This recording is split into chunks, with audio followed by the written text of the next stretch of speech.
Tree. Basically इस question में हम लोगों के पास दो ट्रीज गिवन है और हम लोगों को रिटर्न करना है कि दोनों बाइनरी ट्रीज सेम है कि नहीं। सेम तभी होंगे जब स्ट्रक्चरली आइडेंटिकल होंगे और जो नोड्स हैं उनकी वैल्यू सेम होंगी। फॉर एग्जांपल जैसे ये 1 है, 2, 3, ये एक ट्री है। दूसरा जो ट्री है 1, 2, 3, इनका जो स्ट्रक्चर है ये आइडेंटिकल है एज वेल एज इनकी जो नोड्स की वैल्यूज हैं ये भी सेम है। सो जो P है वो Q है, दोनों ट्रीज सेम हैं। अब एक और एग्जांपल देखते हैं। एग्जांपल में जैसे P गिवन है हम लोगों के पास 1 और 2। अब यहाँ पे ये 1 और 2 नोड्स की वैल्यूज देखो यहाँ पे सेम है, बस स्ट्रक्चर सेम नहीं है। तो ये जो होंगे ये सेम नहीं है। P is not equals to Q, that is they are not same trees. ठीक है। अब यहाँ पे एक और देखते हैं, जैसे 1 है, 2 है, 1 है। अब यहाँ 1 है, 2 है, 1 है। देखने में ये सेम लगते हैं बट ये सेम नहीं है। ये एक दूसरे के मिरर इमेजेस है but they are not the same tree. Because यहाँ पे 2 है तो एग्जैक्टली यहाँ पे 2 होना चाहिए, यहाँ पे 1 है तो एग्जैक्टली यहाँ पे 1 होना चाहिए था, बट ये ऐसा नहीं है। सो इसको कैसे करेंगे?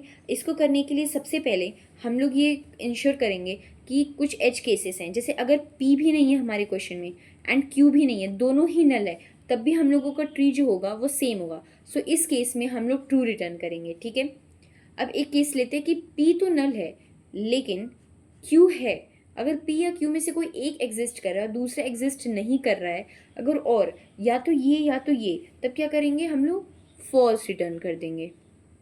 ठीक है। अगर कोई एक है तो उसमें हम लोग क्या करेंगे? फॉल्स रिटर्न कर देंगे। और या तो दोनों ही नहीं है तब तब क्या करेंगे? तब ट्रू रिटर्न कर देंगे। अब इसमें क्या करेंगे? थर्ड केस में कंपेयर करेंगे। अगर P की value is not equals to Q की वैल्यू है, तब भी हम लोग क्या करेंगे? फॉल्स रिटर्न कर देंगे। अब सबसे पहले हम लोग पहले नोड के लिए तो कंपेयर कर लिए कि P की वैल्यू है और वो Q की वैल्यू बराबर नहीं है, सो कर दिए। लेकिन अब आगे की वैल्यूज़ को कंपेयर कैसे करें?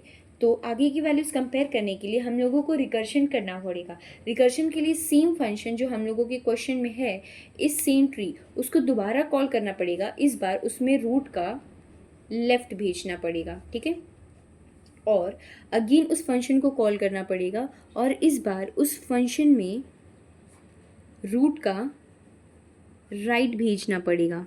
जब रूट का राइट और रूट का लेफ्ट भेजेंगे सो इसका भी आंसर ट्रू आना चाहिए और इसका भी आंसर ट्रू आना चाहिए। कोई एक भी ऐसा नोड हुआ जो मैच नहीं किया तो आंसर फॉल्स हो सकता है। सो दोनों कंडीशंस ट्रू होने के लिए हम लोगों को एंड कंडीशन लगानी पड़ेगी। सो ये पूरा कोड था। अब इसको फिर से समझते हैं। फॉर एग्जाम्पल यहाँ पे इस नोड को लेते हैं, इस ट्री को। यहाँ पे ये P है, यहाँ पे ये Q है। जो पहला चेक होगा कंडीशन की, अगर P और Q दोनों नहीं हुए तब ट्रू रिटर्न कर दो। बट यहाँ P भी एग्जिस्ट करता है और Q भी एग्जिस्ट करता है। फॉर एग्जाम्पल ऐसा होता है कि P भी नल होता और at the same time Q भी नल होता, तो ऐसे केस में हम लोग ट्रू रिटर्न कर देते। अब यहाँ पे आए हैं। अब इनमें ये इसलिए केस लिखा है कि या तो P नहीं है या तो Q नहीं है। अगर P है तो Q नहीं है, या तो Q है तो P नहीं है। अगर कुछ इस टाइप का केस बना तो हम लोग को फॉल्स रिटर्न कर देंगे कि either of them is existing, then we will return false. ठीक है। तो अगर ऐसा है कि P का Q है, P का जो वैल्यू है वो Q के वैल्यू के बराबर नहीं है, तब भी फॉल्स रिटर्न कर देंगे। सो जैसे 1 है वो 1 की वैल्यू के बराबर है, सो ये वाला जो इफ़ की कंडीशन हुआ ये तो फॉल्स हो गया। अब आगे चलेंगे। हम लोगों को इसके लेफ्ट और राइट सब ट्रीज़ को भी मैच करना है, तो इसमें हम लोग सेम फंक्शन कॉल करेंगे। इस सेम ट्री को कॉल करेंगे। अब इसमें रूट का लेफ्ट एक बार भेजेंगे और एक बार रूट का राइट भेजेंगे। ठीक है। अब दोनों सब ट्रीज में जो भी आएगा उसको रिटर्न करने के लिए एंड कंडीशन लगा देंगे ताकि दोनों सेटिस्फाई हो। फॉर एग्जांपल 1 है, 1 है, 2 है। अब एक ट्री 1 है, 2 है, 1 है। अब हम 1 और 1 कंपेयर हुआ, P की वैल्यू जो है वो 1 है, Q की भी जो वैल्यू है वो 1 है, दोनों जो है बराबर है, तो फॉल्स तो नहीं रिटर्न हुआ। अब रूट का लेफ्ट भेजेंगे, सो इसके साइड से 1 जाएगा, इसके साइड से 2 जाएगा। अब ये बराबर नहीं है, जब बराबर नहीं है तो डायरेक्टली यहाँ पे फॉल्स रिटर्न हो जाएगा।